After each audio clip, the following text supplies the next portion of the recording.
പഞ്ചാബ് കിങ്സിന്റെ ഡോമിനേഷൻ അവസാനിപ്പിച്ചിരിക്കുകയാണ് RCB. തുടർച്ചയായ 6ാം മത്സരത്തിലാണ് ഇപ്പോൾ പഞ്ചാബ് കിങ്സ് തോൽവിയുടെ രുചി അറിഞ്ഞിരിക്കുന്നത്. തോൽവിയോടുകൂടി പഞ്ചാബിനെ പ്ലേ ഓഫ് പ്രതീക്ഷകൾക്ക് കനത്ത തിരിച്ചടി തന്നെയാണ് ഏറ്റിരിക്കുന്നത്. മറുഭാഗത്തെ വിജയത്തോടുകൂടി 18 പോയിന്റുമായി പോയിന്റ് പട്ടികയിൽ 1ാം സ്ഥാനത്തേക്കാണ് ഇപ്പോൾ RCB എത്തിയിരിക്കുന്നത്.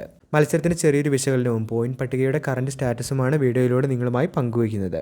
ആദ്യം ബാറ്റ് ചെയ്ത RCB 4 വിക്കറ്റ് നഷ്ടത്തിൽ 222 റൺസാണ് ഇന്ന് നേടിയത്.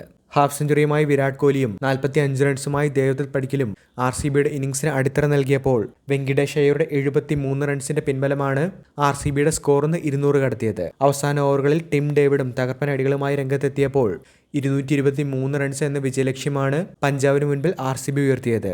ഭുവനേശ്വർ കുമാറിന്റെ ആബ്സലൂട്ട് മാജിക്കൽ ബോളിംഗിന് മുൻപിൽ പഞ്ചാബ് ടോപ്പ് ഓർഡർ തകർന്നടിയുന്ന കാഴ്ചയാണ് 2ാം ഇന്നിംഗ്സിൽ കണ്ടത്. പ്രിയാൻഷ് ഷാരിയും പ്രഭ്സിമ്രാൻ സിംഗും വേഗം മടങ്ങിയപ്പോൾ ക്യാപ്റ്റൻ ശ്രേയസ് അയ്യരും നിരാശപ്പെടുത്തുകയായിരുന്നു. കൊണോളിയും ഷെഡ്ജും ടീമിനെ മത്സരത്തിലേക്ക് തിരികെ കൊണ്ടുവന്നെങ്കിലും കൃത്യമായ ബ്രേക്ക് ത്രൂകളുമായി RCB ഉജ്ജ്വലമായ തിരിച്ചുവരവ് തന്നെയാണ് നടത്തിയത്.